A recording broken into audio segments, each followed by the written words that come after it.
Hey guys, this is Mike And Joe from Deep Wood Force of Will. Deep Wood. There's Deep Woods in there. Let's get ready.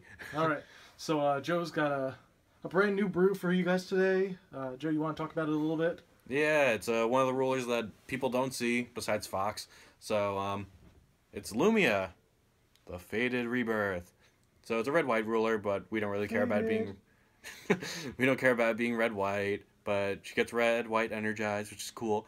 And the really cool effect is, at the end of your turn, you take a rested Resonator, removed from the game, and then replay it. So you get to do some cool combos with that. And then she has a backside. We don't play her, but it's there if you want it. Anyway, so for the Resonators, first off, we start with 4 Flame Sprite. So when you first read that, you're probably like, let's make some tap effects to it. Turns out Flame Sprite's pretty good at that, and it combos really well with the rest of the deck. It's got flying, swiftness, 100 damage pings. Pretty good card overall. Gets the pressure rolling in this tempo-oriented deck. Next, we've got another engine. The Guinevere engine. Ooh. And what else goes with Guinevere engine? The Rukh Egg engine. And they're all, you know, good cards. You get to search out red Resonators. There's quite a few in this deck. And, you know, you get card advantage off them, so why not play them? And the other one drop is Tama. So, first off we had red, now we got green. So we got those two, then Tama's just amazing. 200 damage ping and draws cards. Great card. And, you know, if you get it on the second turn, you swing with it, and it lives, and you get to flip it in and out, you get to draw another card. Awesome. Next up, for 2 drops, we got Muse. So, if you know about my Shion build, you know that I like Muse. And it found its way into this deck somehow.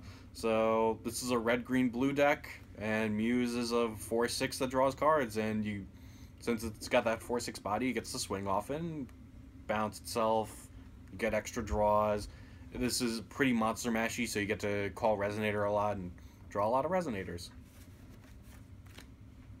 Next off is a really cool card that no one really gets to brew with all that often. It's the new Cheshire Cat, which is a 6/6 that can, in theory, have flying, first strike, and swiftness, and be a 7/7 if you banish the right things. So, which we do have those things in this deck, and it winds up being a really strong 2-drop and actually outpaces Lancelot for that slot. So, and is a pretty good card because of it. Also, it can like throw things out of your hand and into your hand based on discard outlets, so that's pretty cool. Since we're in a discard format, it's good to keep that in mind, because I didn't in my most recent game against Mike. Last 2-drop is a Hera. It's a tech choice. Probably won't stay too much longer in this deck, but it's a cool card, and it gets River Gallia, even though we don't see that much in this format. Next up is a fun card, Volga. Guess who comes with it? Urthr. Volga Urthr combos are painful, and this deck has a couple of really high drops, so you get to do a lot of damage with that, especially with the aggro-oriented early game with the Cheshire Cats and the Flame Sprites. Next up, we got these beautiful, beautiful Merry Christmas Pricias. 7/4s. Merry belated Christmas! Yeah, sorry guys, we missed you. So yeah, first swiftness, first strike, precision, combos with the Cheshire Cats, and also just deals a lot of burn damage overall. Helps you control the board if they got like Melfi's on board. Good stuff overall. Next is for the late game of the deck. First up is Charlotte, who's just like an amazing card.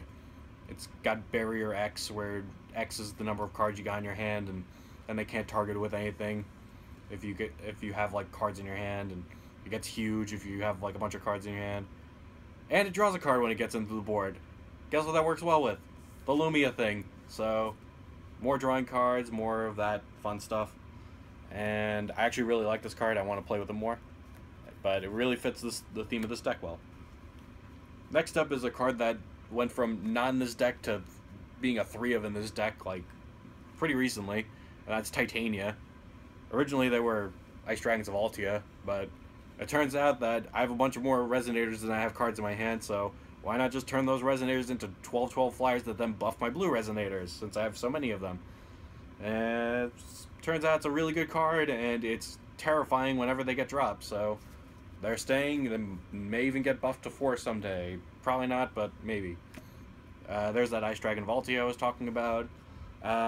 It probably won't stay in the deck much longer. It's a cool card, though, so I wanted to keep it in the deck profile, at least just to show it off. It's cool because it's made of ice. Shut up, Mike. And then we got Gale Force. That's the monster count for the deck. It's, well, minion, resonator count. It's 35 resonators, so you get a 1 in 8 chance for Muse to call it right based on how many things you drew. And first thing to help with our Fox matchup is Gale Force, because being monster match against Fox means you lose to Ahmet. So why not just throw in Gale Force? Slow them down by killing their 12/12 flyers for almost free.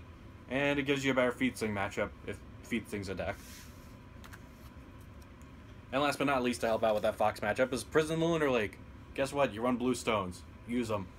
And you get to cancel their enter abilities, their automatic abilities, however we want to say it.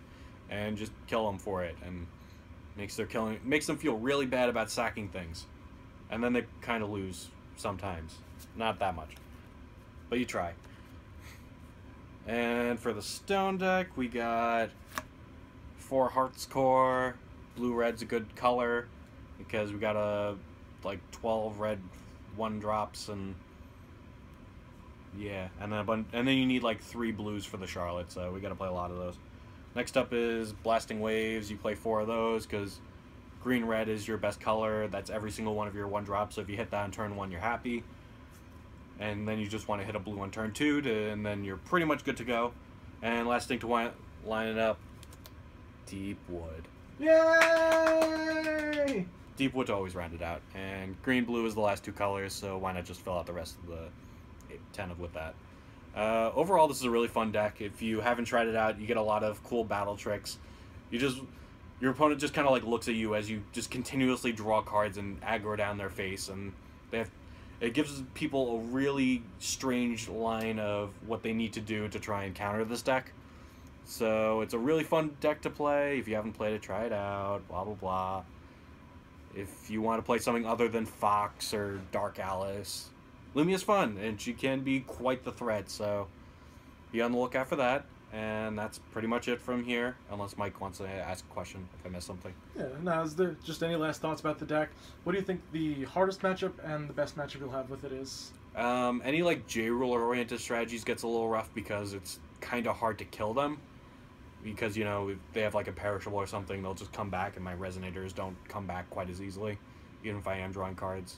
It's hard to kill like a 10-10 Resonator, 10-10 J-ruler 3 times in a row or something. That's about Fox isn't that difficult. It's like with the right play you can beat them consistently. It's just making sure that you're playing optimally at all times, because there's a lot of options going on in both players. And if either of you mess up, you get punished pretty badly. So it's good to keep that in mind. Nice. And what's the chance you'll ever tech white in so you can start doing your judgment? Never. Because even if you do, you don't even get to bring this thing in. Bring the thing that you attack in, you know, bounce with her, like, in the field to attack again. It's bad. So, honestly, I'm just going to stick with using the front side of her because it's consistent and strong. Nice. I guess that's pretty much it. Definitely try this deck out. Use it against your friends. Make sure you draw a bunch of cards and scare them with big red Resonators. And big blue Resonators and some medium-sized green Resonators. Sick. All right, this has been Mike. And Joe. From Deep Wood, Force of Will. Deep Wood. Thanks for seeing us, guys. Bye.